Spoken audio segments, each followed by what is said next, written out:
A paz do Senhor, juvenis! É uma alegria estarmos aqui em mais uma aula. Lembrando que esta aula é a aula de número 10. E nós vamos falar sobre este assunto tão interessante, o engano da teologia da prosperidade. Se prepare! Eu sou o pastor Suetônio e somos aqui da Assembleia de Deus Marcas do Evangelho. E hoje estamos aqui. Eu estou aqui com a minha digníssima esposa e também com a minha filha, e elas vão se apresentar. Eu sou a Kátia e é um prazer muito grande estar aqui juntos agora, né, em família e com nosso irmão, para juntos ministrarmos a palavra de Deus. Pai do Senhor, juvenis, eu sou a Camila e é um prazer estar aqui novamente. A paz do Senhor, juvenis, eu sou o João Guilherme e é uma honra muito grande estar com vocês nessa aula, num assunto tão importante como esse. Queremos louvar a Deus pela vida do João Guilherme. Glória a Deus. E por estarmos aqui. E também, queridos juvenis, não esqueça de forma alguma de dar o seu like, de compartilhar essa aula, enviar para os seus amigos de escola, parentes, isso é muito importante. E você comenta aí nos comentários, nesse momento, enquanto você participa da aula, tá bom? Deus te abençoe grandemente. Então, nós vamos orar e em seguida nós vamos dar continuidade. Então, eu vou pedir a Kátia para orar. Por favor, Kátia. Então, vamos orar. Senhor Deus, em primeiro lugar, eu quero te agradecer porque estamos aqui, Senhor, reunidos para ministrarmos a Tua palavra, que o Senhor possa nos abençoar e nos usar como instrumento e vaso nas Tuas mãos, para, Senhor, essa palavra ser edificante para os nossos juvenis. Senhor, abençoa cada um neste momento, Senhor, cobre eles com Teu sangue e não deixa que nada venha atrapalhar, Senhor, eles assistirem essa aula. Eu entrego nas Tuas mãos, continue conosco em nome de Jesus. Amém. Amém. Amém. A paz do Senhor, juvenis, meu nome é Késia e hoje eu estou aqui para fazer a leitura bíblica que se encontra em 1 João 5, do 14 ao 21. E esta é a confiança que temos nele, que se pedirmos alguma coisa, segundo a sua vontade, ele nos ouve. E se sabemos que nos ouve em tudo o que pedimos, sabemos que alcançamos as petições que lhe fizemos. Se alguém vir seu irmão cometer pecado que não é para a morte, orará, e Deus dará a vida àqueles que não pecarem para a morte. Há pecado para a morte, e por esse não digo que ore. Toda iniquidade é pecado, e há pecado que não é para a morte. Sabemos que todo aquele que é nascido de Deus não vive pecando, mas o que de Deus é gerado conserva-se a si mesmo, e o maligno não lhe toca. Sabemos que somos de Deus, e que todo o mundo está no maligno. E sabemos que já o Filho de Deus é vindo e nos deu entendimento para conhecermos o que é verdadeiro. E no que é verdadeiro estamos, isso é, em seu Filho Jesus Cristo. Este é o verdadeiro Deus e a vida eterna. Filhinhos, guardai-vos dos ídolos. Amém. Foi isso, juvenis. Tchau! Muito bem, teologia da prosperidade é o que nós vamos falar. Esse assunto ele não é nada novo e no Brasil ele é muito difundido. Então hoje você vai entender mais a fundo para você não ser enganado de maneira nenhuma. Olha, basicamente o que é isso, teologia da prosperidade? A gente vai ver que basicamente é o seguinte, se difunde que o cristão ele deve ser rico, porque quando fala prosperidade, né? É agradável aos ouvidos ouvir isso, né? Todo mundo quer ser próspero, claro, mas a gente vai estudar que esse ensino, essa teologia, ensina que todo cristão ele deve ser rico, que todo cristão ele consegue tudo que ele quer.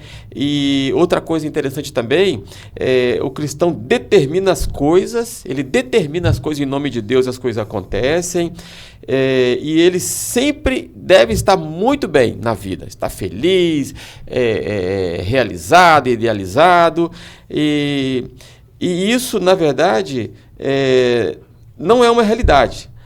E quando a pessoa ela não está realizada e feliz, é porque tem alguma coisa errada na vida dela. É isso que nós vamos ver. Senhor, Senhor de Venise, eu sou a Lara e prosperidade bíblica pra mim é você ser próspero tanto financeiramente quanto espiritualmente. E financeiramente quando a gente não deixa o nosso coração se corromper. Tchau! A paz do Senhor, Juvenis, meu nome é Alisson e pra mim, o que é prosperidade bíblica? É, acima de tudo, primeiro, você ser próspero espiritualmente, que é o centro de todas as coisas, e nós cristãos, nós temos essa tendência de sermos prósperos espiritualmente, visando sempre primeiro isso, ser próspero espiritualmente, e depois as demais coisas serão acrescentadas, ou seja, a prosperidade financeira, prosperidade em relação a objetos, a coisas materiais, isso tudo vai ser alcançado de acordo com o tempo. Deus ele vai prover essas necessidades. A Bíblia de Paulo diz em uma das suas cartas que Deus ele provê as necessidades dos santos, ou seja, de nós. Então, para mim, é isso que é prosperidade bíblica. Tchau! A paz do Senhor, Juvenis. Meu nome é Sofia e prosperidade bíblica é quando você deixa Deus cuidar de todas as coisas da sua vida, tanto financeiramente como na sua vida espiritual, em todas as áreas. E também que você não deixe as coisas deste mundo te dominar, como riquezas e etc. Interessante, a gente gostaria também de buscar desde o início como que surgiu essa ideia da teologia da prosperidade. Fala um pouco pra gente, Camila, quando e como que começou isso aí? Bom, a teologia da prosperidade surgiu no final do século XIX com a confissão positiva, que foi uma ideia do curandeiro chamado Phineas Parkhurst, que enfatizava e acreditava no poder da mente. Depois disso, muitos movimentos começaram a adaptar e a trazer essa teologia para dentro do cristianismo, se afastando do cristianismo verdadeiro e enganando muitos cristãos. Muitos cristãos começaram a acreditar nisso e a se levar por essa mentira. Isso quer dizer que foi uma adaptação, né, desse pensamento, porque é agradável, né, aos ouvidos falar sobre isso, né? Então esse engano começou, isso não é de hoje, né? É de muito tempo, não é, ô João Guilherme? E isso foi difundido no mundo todo? Sim, pastor. Inclusive nos Estados Unidos da América, a partir do século XIX em diante, nós vemos que, se nós olharmos, Juvenis, no olhar histórico, a nação dos Estados Unidos da América, nesse momento, está vivendo um tempo onde o consumismo, inclusive que vocês estudaram na aula passada, era algo que imperava. Ou seja, as pessoas queriam ter mais e mais e mais. E juntamente com algo que estava crescendo de maneira estrondosa, que somos nós hoje, os pentecostais, os carismáticos, que atraíam massas e massas e multidões de pessoas. Então, teve um homem nos Estados Unidos da América que uniu tanto esse desejo do americano de consumir, de ter mais, de ter riquezas, como que estava crescendo na época, em relação ao pentecostalismo. Então ele uniu tudo isso e formou o que nós conhecemos hoje como a teologia da prosperidade. Esse homem, o nome dele era Kenyon, era um pastor chamado Kenyon, que ele atraía multidões para falar sobre prosperidade e cura, só que os versículos que ele usava, pastor, ele meio que isolava textos bíblicos para falar apenas das curas e da prosperidade financeira. E com isso ele anulava totalmente o que de verdade é o evangelho. É interessante ressaltar que o apóstolo Paulo, ele já previu tudo isso. Deus já tinha revelado tudo isso ao apóstolo Paulo quando ele escreveu a carta a Timóteo. Em 1 Timóteo capítulo 6, onde ele diz o seguinte: se alguém ensina alguma doutrina que não é conforme às sãs palavras de nosso Senhor Jesus Cristo, essa doutrina que é segundo a piedade, ele é soberbo, e de nada sabe, mas ele delira. Questões e contendas de palavras, das quais nasce inveja, contendas blasfêmias ruins e suspeitas. Aí no versículo 6 ele fala: mas grande ganha a piedade com contentamento, porque nada trouxemos para este mundo, e é manifesto que a gente não pode levar nada dele. Tendo, porém, o sustento e com que nos cobrimos, estejam com isso contentes. Mas os que querem ser ricos, eles caem em tentações e em laços, em muitas concupiscências loucas e nocivas, e submergem os homens na perdição e ruína. E ele conclui no versículo 10 falando: porque o amor do dinheiro é a raiz de todos os males, e nessa cobiça alguns se desviaram da fé, e se transpassaram a si mesmos com muitas dores. Ou seja, Jesus Cristo já tinha revelado ao apóstolo Paulo que isso ia acontecer. E esse homem foi o que deu o crescimento total num ambiente propício para isso. O diabo conseguiu distorcer aquilo que deveria ser algo bom na vida do cristão para algo que é completamente nocivo e contrário à palavra de Deus. É verdade. E eu vejo assim que é uma coisa sutil, né? A pessoa deixa se levar facilmente. E a gente vê então que esse pensamento, essa teologia, ela começou com uma técnica, né? Vamos dizer assim, com uma técnica de atitude mental positiva, que é o pensamento positivo, né? Pense positivamente, tudo começa na sua mente, tudo vai acontecer. Então, esse pensamento aí, essa técnica foi adaptada, né? Começou a se adaptar à palavra de Deus, da onde vem o engano. E por isso estamos aqui para esclarecer, para que ninguém caia nesse engano. Não é isso aí, pessoal? Sim. Pessoal, e é tão interessante que chega ao extremo, né, essa doutrina, esse pensamento, que chega-se a pensar o seguinte, que ser pobre, a pessoa passar por necessidades, por circunstâncias e tudo, isso é uma maldição. Tem alguma coisa errada na vida da pessoa. Não é isso mesmo, Kátia, que ensina essa doutrina? Sim, a teologia da prosperidade, ela ensina que ser pobre é uma maldição e que todo cristão deve ser rico materialmente. Né? Não é errado, jovem, você correr atrás, você estudar, você querer conquistar as coisas neste mundo, sim. Deus abençoa aqueles que trabalham, que correm atrás mesmo, mas o seu coração não pode estar nisso. A definição de pobreza para Deus está longe de ser igual à nossa. O olhar de Deus é bem diferente. Pobreza para Deus é o que está no coração do homem, né? Aquele coração que tem avareza, idolatria, cobiça, orgulho, inveja, e aí vai, né? Então, isso aí, para Deus, é pobreza, mas ele olha o interior, né? Aquele jovem, né? Os adolescentes, as nossas crianças, nós que estamos focados no Senhor, o Senhor conhece o nosso coração, a nossa intenção. Você pode até ser bem-sucedido, mas o seu coração tem que estar focado no Senhor. Que toda honra, que toda glória seja dada a Ele. Se você tem saúde, se você consegue, está crescendo na vida, graças a Ele. Tudo a Ele. Se não estiver acontecendo também, graças a Ele. Ele está te sustentando. É verdade. E o grande exemplo para nós sobre esse assunto é o próprio Jesus. Jesus, ele escolheu, né, Camila? Jesus escolheu ter uma vida simples. Jesus escolheu ter uma vida humilde. Jesus nunca ostentou nada. Ele é um grande exemplo. Então ele demonstrava que estar com o Pai, para ele era tudo, era a realização. Não é isso mesmo que Jesus nos ensinou? Jesus escolheu deixar a sua glória para cumprir a missão dele e obedecer ao Pai. É verdade. E o interessante, Guilherme, que, tipo assim, a nossa parte, vocês, juvenis, tão novos, nós temos que fazer, vocês devem fazer a parte de vocês.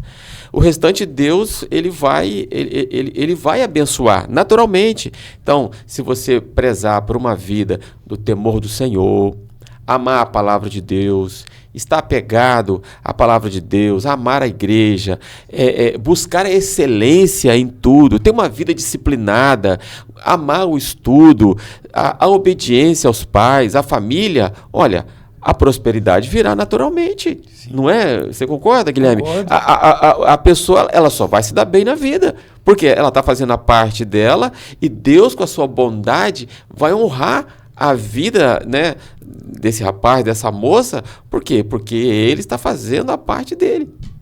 E é interessante, pastor, que os adeptos da teologia da prosperidade, eles isolam muitos textos da Bíblia, né? É verdade. E uma coisa que o senhor falou que é total realidade bíblica e cristã, que a gente tem à luz da palavra de Deus, é que nós também, como cristãos, nós devemos dar o exemplo em tudo que fomos fazer no trabalho, nos estudos.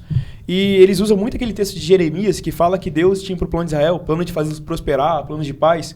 Só que o contexto desse capítulo não quer dizer que eles vão prosperar do nada, assim. Deus tá incentivando eles a trabalharem e a se dedicarem para abençoar a terra onde eles estão indo. Estão sendo cativos, mas mesmo no cativeiro, eles deveriam trabalhar e honrar Deus com o trabalho deles. Então, quando nós olhamos à luz da palavra de Deus, o Senhor deu o exemplo de Jesus, que é o nosso exemplo maior. Mas também nós olhamos também para o exemplo de Paulo. Paulo, ele fala que para nós sermos imitadores de Jesus e sermos como ele, imitadores dele. O que Paulo teve nessa vida? Paulo, ele sofreu naufrágios, ele sofreu tribulações, ele sofreu várias e várias coisas. E nem por isso, Paulo não continua sendo um dos maiores exemplos, se não o maior exemplo depois de Jesus, de como sermos cristãos. Então, a nossa fé, a nossa crença em Deus não está associada apenas nos bens financeiros, não é, pastor? Exatamente. E sim naquilo que Deus é, naquilo que Ele tem a nos oferecer, que é a eternidade, que é muito maior do que qualquer riqueza material. E tem assim as perguntas, né? Se pergunta, está sofrendo por quê? Né? Cadê a sua fé? Né? Então, às vezes, a pessoa está sofrendo enfermidades, lutas, provações, que a vida mesmo, né, traz. O Senhor, muitas vezes, até permite, porque quer ensinar alguma coisa. Então, o que acontece? É como está na Bíblia, né, nós temos um exemplo de Jó, que perdeu, um dia só, ele perdeu seus filhos, seus bens, ele perdeu sua saúde, mas ele ficou firme, ele acreditou nesse Deus, o Todo-Poderoso, ele ficou firme em fé com Deus.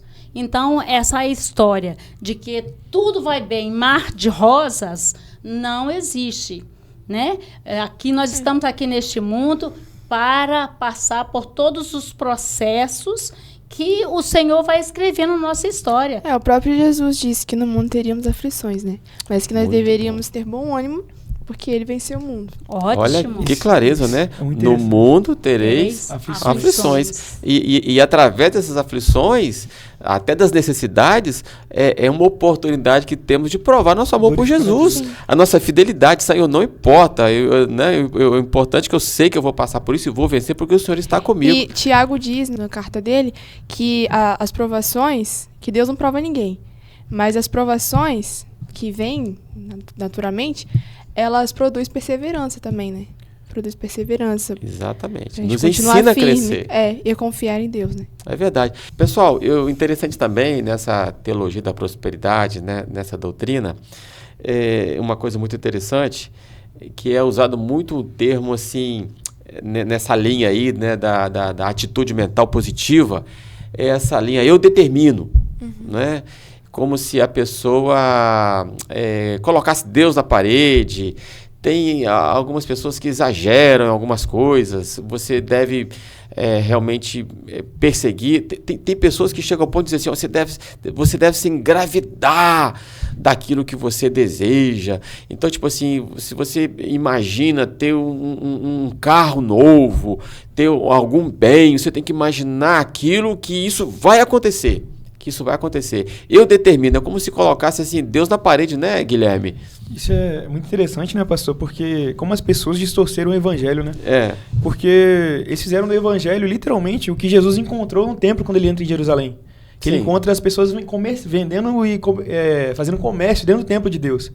Onde era algo que era para eles adorarem a Deus, buscarem a Deus, pedirem perdão de seus pecados, eles estavam vendendo. É o que acontece na teologia da prosperidade. As pessoas querem colocar Deus contra a parede. Elas querem, por exemplo, eu determino que isso vai acontecer, eu recebo agora isso. E você vê que em nenhum momento elas falam de Deus, e sim do que elas querem. No caso, elas tentam colocar como se o Deus delas fossem elas mesmas. Isso não é nada diferente do que o mundo faz. Então essas pessoas, elas fazem como o Riley tem uma frase muito interessante que ele diz que as pessoas criam um Deus que não é o Deus de verdade, que não é o Deus das Escrituras. E fora do Deus das Escrituras não existe outro Deus. Então nós devemos tomar muito cuidado, juvenis, para não cair nesse tipo de pensamento, nem nesse tipo de doutrina. Exatamente.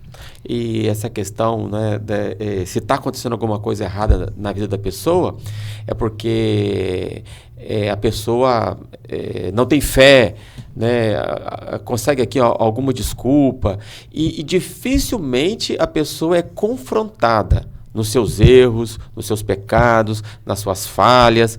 Então, é uma teologia centrada na pessoa, é uma teologia centrada no egoísmo, né? Não é centrada na pessoa de Jesus Cristo, na glorificação de Jesus, mas é centrada, assim, na pessoa. A pessoa tem que estar bem. É uma vontade humana, né? A pessoa, o importante é estar bem.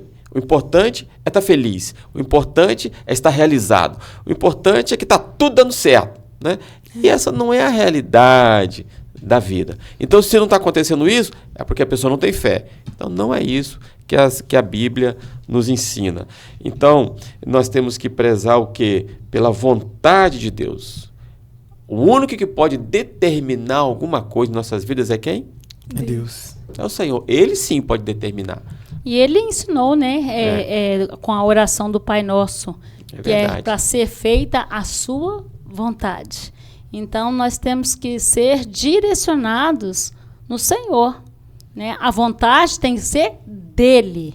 E nós estamos aqui para fazer a vontade dele, agradar a ele. E pra vocês verem quanto que essa teologia é perigosa, Benny Hinn, que é um principal propagador da confissão positiva, ele disse que ele disse bem assim: nunca, jamais, em tempo algum, vá ao Senhor e diga, se for da tua vontade. Não permita que essas palavras destruidoras da fé saiam da sua boca. Tipo assim, ele tá dizendo pra você nunca falar, seja feita a tua vontade. E isso já vai totalmente contra a palavra de Deus, porque o próprio Jesus orou no Getsemane, falando, não seja feita a minha vontade, mas a tua. Seja feita a vontade do Pai. Glória a Deus. Glória a Deus. É isso aí, pessoal. E interessante, né, que a gente já caminhando para o tópico de número 3, a gente vê sobre a perspectiva eterna ou terrena. Qual deve ser a nossa perspectiva, a nossa esperança? Para onde nós temos que focar, né? A nossa motivação é uma perspectiva eterna de Jesus. Nós vamos aprendendo que tudo aqui nessa terra é passageiro, tudo ficará por aqui.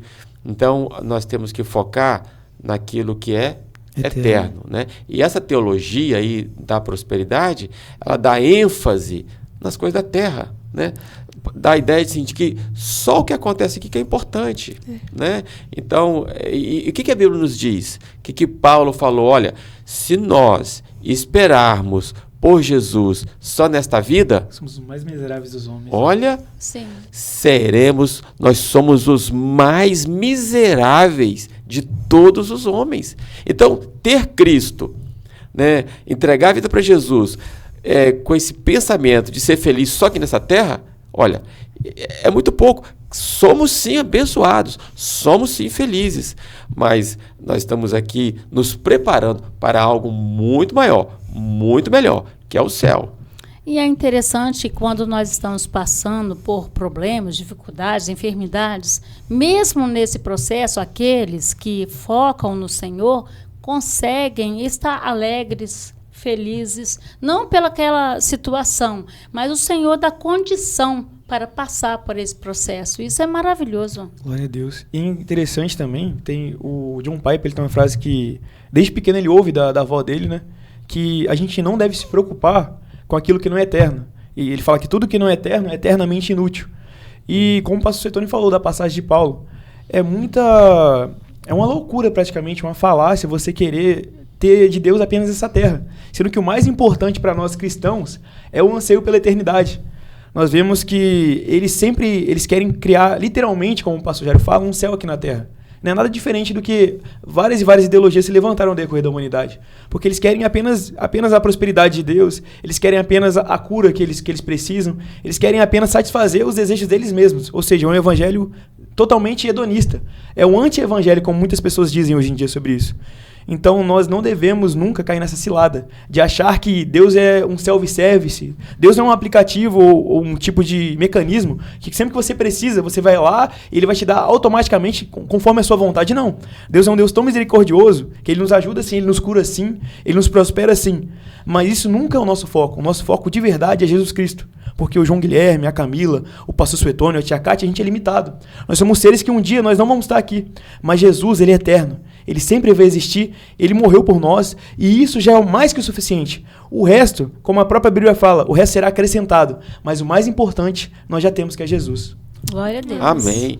Com essas palavras, a gente já vai finalizando, né, essa aula maravilhosa, e espero que você tenha entendido. E é interessante, gente, saber que esse tipo de assunto, esse tipo de doutrina, de ensino, por que se torna interessante, né, para quem usa? Porque atrai a multidão, atrai o povão. É o que eles querem ouvir, entendeu? Então atrai. Mas nós não podemos cair nesta falácia. Nós temos que estar vivendo o evangelho puro e simples. Não é isso? O evangelho puro e simples. E assim nós somos e seremos abençoados. Chegou a hora do nosso ofertório.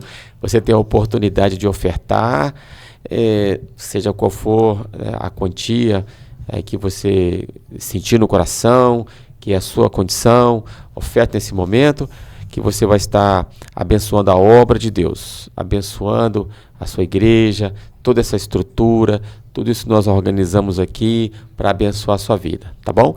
E a igreja continua também investindo aí nessa campanha dos 1000 valentes e também orando para que possamos adquirir este imóvel no qual estamos usando aqui.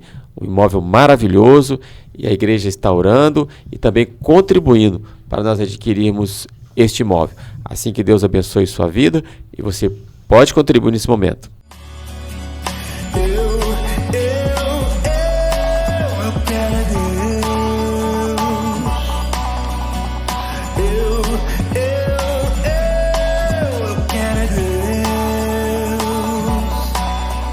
Não importa o que vão pensar de mim, eu quero é Deus.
E eis que estou aqui de volta para fazer agora o nosso quiz, para ver se você realmente aprendeu o conteúdo da nossa aula de hoje. Então vem comigo para a nossa primeira pergunta, que é a seguinte: o que é contentamento cristão? Alternativa A: é uma atitude serena e tranquila que tem como fundamento a esperança na prosperidade material. Alternativa B: é uma obra do Espírito Santo no interior do crente que o faz confiar no caráter e no plano de Deus. Alternativa C: é uma atitude exterior que nos faz ignorar as circunstâncias adversas.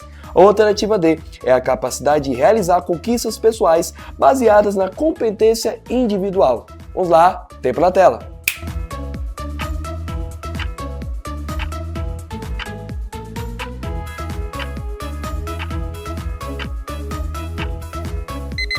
E acabou nosso tempo, e a resposta correta dessa pergunta é a alternativa B. É uma obra do Espírito Santo no interior do crente, que o faz confiar no caráter e no plano de Deus.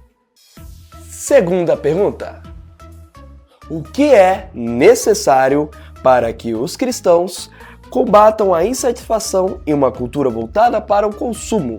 Alternativa A: acumular mais posses. Alternativa B: abraçar o contentamento através da fé.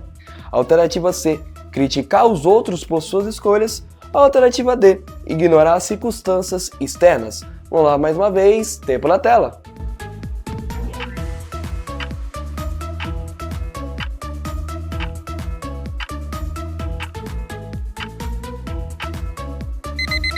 Tô sem meu relógio hoje. E parece que mais uma vez o nosso tempo acabou. E se você respondeu a alternativa B, abraçar o contentamento através da fé, meus parabéns, você acertou. Terceira pergunta: o que é sugerido como medida de proteção contra o descontentamento? Alternativa A: comparar-se com os outros. Alternativa B: foco em ganhos materiais. Alternativa C: adorar práticas que enfatizem a gratidão e a consciência das bênçãos de Deus.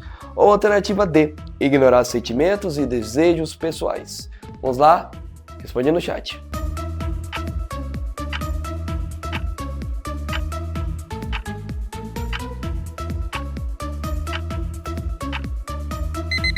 E acabou nosso tempo, espero que tenha respondido no chat e tenha anotado com a letra C de Cristo, que é a resposta correta, óbvio, que é adotar práticas que enfatizem a gratidão e a consciência das bênçãos de Deus. E agora vamos para a nossa quarta e última pergunta, que é a seguinte: como o consumismo pode influenciar a forma como nos relacionamos com Deus?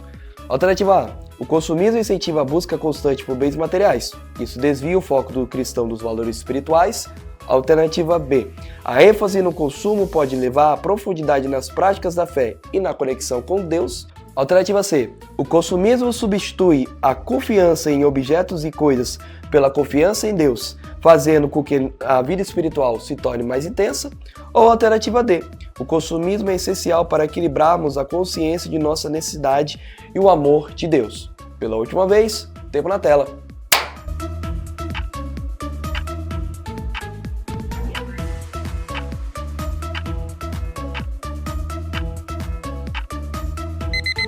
E, pela última vez, tempo esgotado. E a resposta certa, se você respondeu alternativa B, a ênfase no consumo pode levar à profundidade nas práticas da fé e na conexão com Deus, meus parabéns, porque você na verdade errou, porque a alternativa certa é a A. O consumismo incentiva a busca constante por bens materiais. Isso desvia o foco do cristão dos valores espirituais. Até rimou, tá vendo?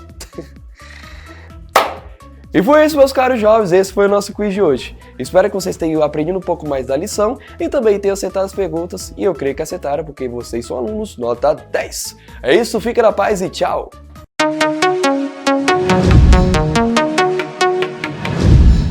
E agora, vamos concluir a nossa aula resumindo em uma frase, não é? E se você quiser no chat agora comentar também uma frase que você acha que mais se encaixou com a aula, nós vamos estar aqui lendo com você.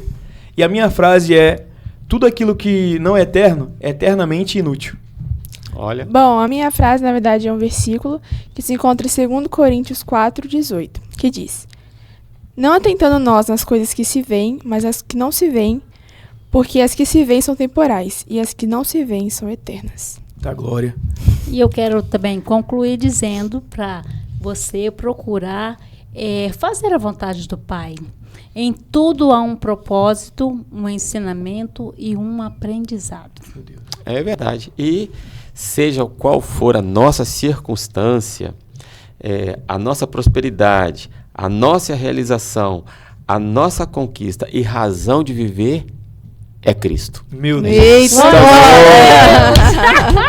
Muito bem, então agora nós vamos orar, finalizando esta aula. Camila, ora por nós.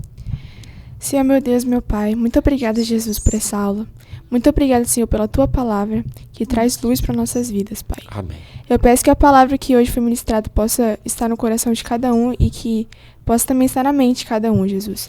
Para que nós não nos deixemos levar pelas heresias, pelas coisas que o mundo diz, mas que a Tua palavra seja o firme fundamento, Senhor. Em nome de Jesus, amém. Amém. Tchau, Tchau, Juvenis. Deus abençoe.